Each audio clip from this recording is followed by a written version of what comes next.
Next level.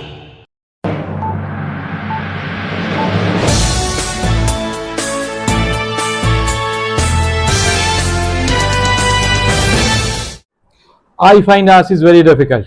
I have no clue how to handle RCs, even after practicing from standard textbooks. I have practiced multiple RCs, but I am still not certain of the right answer. Is this the challenge you are currently facing? If yes, then I have a magical framework that can help you win over RCs, and you would be more than 90% confident with the right answer.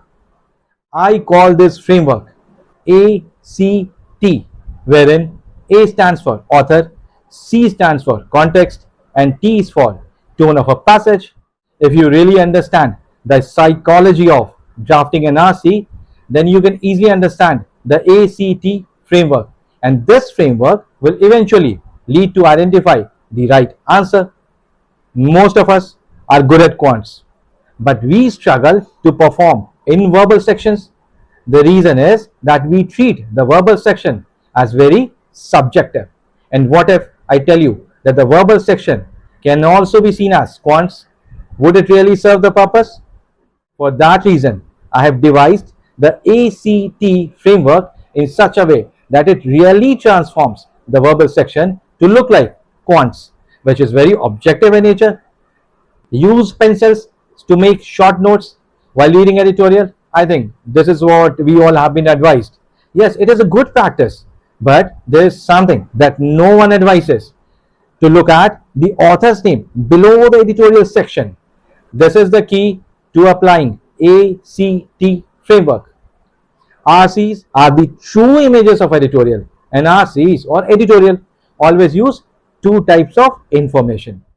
One piece of information is what already exists. Existing information is also known as past events. And the second piece of information is the author's opinion. Now, here is the relation.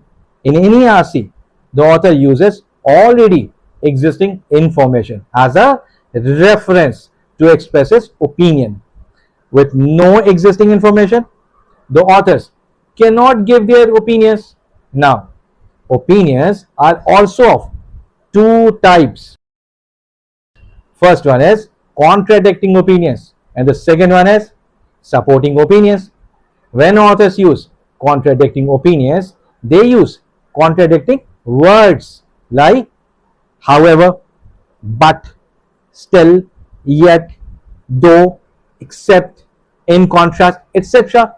And in supporting words, which in addition, additionally, thus, hence, therefore, etc.